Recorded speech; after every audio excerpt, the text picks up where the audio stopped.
Hello and welcome everyone, it is me, Davao, also known as the Duelist, back for you with another video and something very special today, because it's the first community submitted Morphtronics list. Today we're taking a look at a list that Taylor sent me via Discord while I initially was in the stages of starting my project to revolutionize Morphtronics. Taylor's also gotten recently back into the game, is a big fan of Morphtronics, and it told me that they did very well with this list at locals, going 3-1. We'll quickly run over the list and get maybe into some of the specifics that make this list a bit more interesting and showcase the interesting tech cards and what those cards do for the deck. So yeah, let's get straight into it. Starting the main deck very, commonly after Pod with the 3 copies of Gadget Gamer and a Gadget Hauler. Incredibly powerful package that the deck has access to, that just allows so many plays and gives way to so many sick combos. And then we move on to more staples.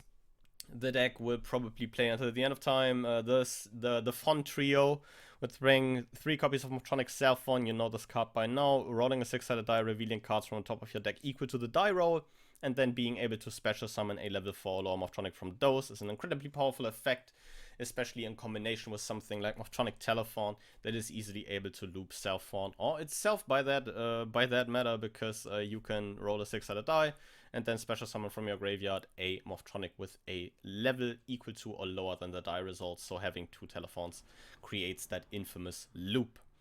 Still playing 3 smartphone. Special summonable by banishing a Morphtronic from the graveyard, and while in attack, this, similar to Cellphone, reveals cards from the top of your deck equal to a die roll and then adds a Morphtronic card, which can grab you powerful extenders like the Converter and the Repair unit. Playing 1 Morphtronic Remoten, which is, I guess, for me personally, one of the weirder ratios because I'm a big fan of Remoten, but I won't argue with results because Taylor definitely saw some success with this, especially going 3-1 in such a format at a locals that, from his perspective, was made out to be fairly competitive, as they are playing a lot of Tier Element and Sprite there. Playing 2 Scopen. Scopen's fine, still accompanied by level 4s to have targets for the attack position effect, but the defense position effect is also very nice. Found that out recently since I have dropped level 4s in my list, but playing Scopen is still a cool inclusion. Playing Staplen as his choice of level 4s. Staplen's, yeah, solid all around. Is a level 4 Earth, so he enables Naturia Beast, and yeah, Staplen's cool. I like Staplen. Playing 1 copy of Scannon in the main deck. This is, I guess, probably the most divisive one. I think Scannon still to this day is too much of an investment, in all honesty. But I can definitely see that there are corner cases in which being able to grab one off a smartphone are rather lovely indeed. So you can indeed do some plays with him.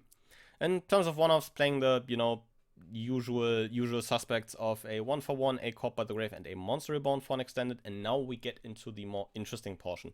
3 copies of Dragged Down into the Grave in the main deck. This card lets both players reveal their hand. Each chooses a card from their opponent's hand. Then you discard the chosen cards from both players' hands, and both players draw 1. This is fairly interesting in not only allows it you to pick out specific hand traps out of your opponent's hand that you would like to play around, because stuff like Nibiru still really hurts the deck, even if you do have some lines around it. And specifically interesting this gets when you consider that a lot of decks currently start main decking Dark Ruler No More, because Dark Ruler No More is an incredibly powerful card that just makes breaking Tier Element and Sprite boards so much easier. So you can also rip a Dark Ruler out of your opponent's hand and just say, fuck you, you will have to play through all my negates. So incredibly interesting tech option here that Taylor chose to run. Also I guess very, very common thing that people even on the competitive tables run nowadays, 2 copies of Triple Tactics Talent. This is seeing a lot of main deck play currently, from what I've heard and seen from my little competitive knowledge. Just an incredibly powerful staple that allows you to choose between 3 very banned effects if your opponent has activated a monster effect during your main phase this turn.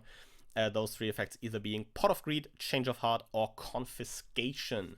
Or Change of Hearts at once, so like not 3 very banned effects, but 3 incredibly powerful effects nonetheless that you have access to with this one card. Still running 3 Machine U perfectly fine, can't really argue with that even if I have forgone it.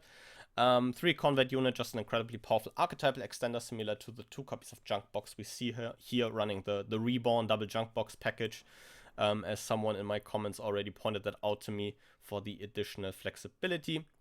3 copies of Repair Unit to have searchable extenders via the Power to Dragon Wears, the Rocking, and 2 copies of DDR to grab back the many monsters you could be banishing in this deck. The extra deck's looking fairly standard. We have a Baron de Fleur up here, a Borreload, a Savage Dragon, a Crystal Wing Synchro Dragon, a Power Tool Dragon, an FA Dawn Rex, the Starter's Charge Warrior, a TG Hyper Librarian to draw deeper into our deck, getting to stuff like Drag Down into the Grave and Triple Tactics Talent, an Interior Beast to basically lock the opponent off spells, a Herald of the Arclight for an easily made negate, 2 copies of Formula Synchron. Honestly, a very valid choice. I'm debating on maybe playing a second Formula because the deck just makes it that easy, and that additional draw can be so handy. And a very slim link lineup simply of an Apollosa and Hardcore Fibrax, a Linkuriboh, and an Armorage. Overall, the theory behind this deck, as I've kind of alluded to earlier, is fairly simple.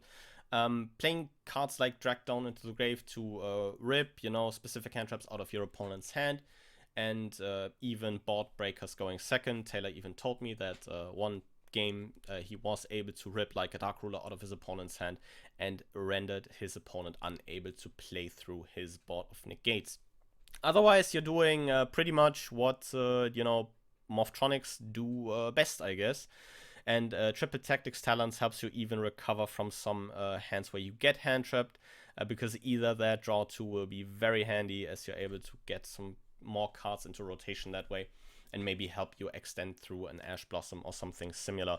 But overall, a very interesting take. I have to say the monster lineup's looking a bit slim, but as someone who's like gone down to 15 Morphtronics himself, it really doesn't like bother you in a bit, because as soon as you see Gamer, you're pretty much golden, and even just finding Southon or Telephon also enables some pretty good lines. I think personally I'd maybe add like a Link closer to this deck, like a Boros Sword Dragon, but that's personal preference. But again, I won't argue with results here. Taylor said he did pretty well with this at locals, so I won't take away from that. But yeah, overall, I think Drag Down into Grave, just an incredibly interesting tech choice for the deck.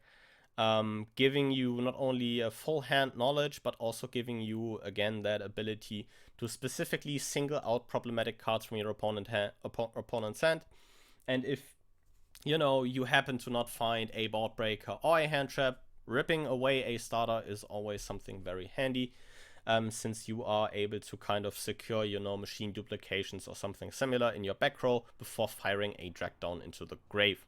And if your opponent rips monsters, the deck generally has pretty good graveyard interaction with the huge amount of just extenders you play, be it Monster Reborn, Junk Box, searchable stuff like Repair Unit.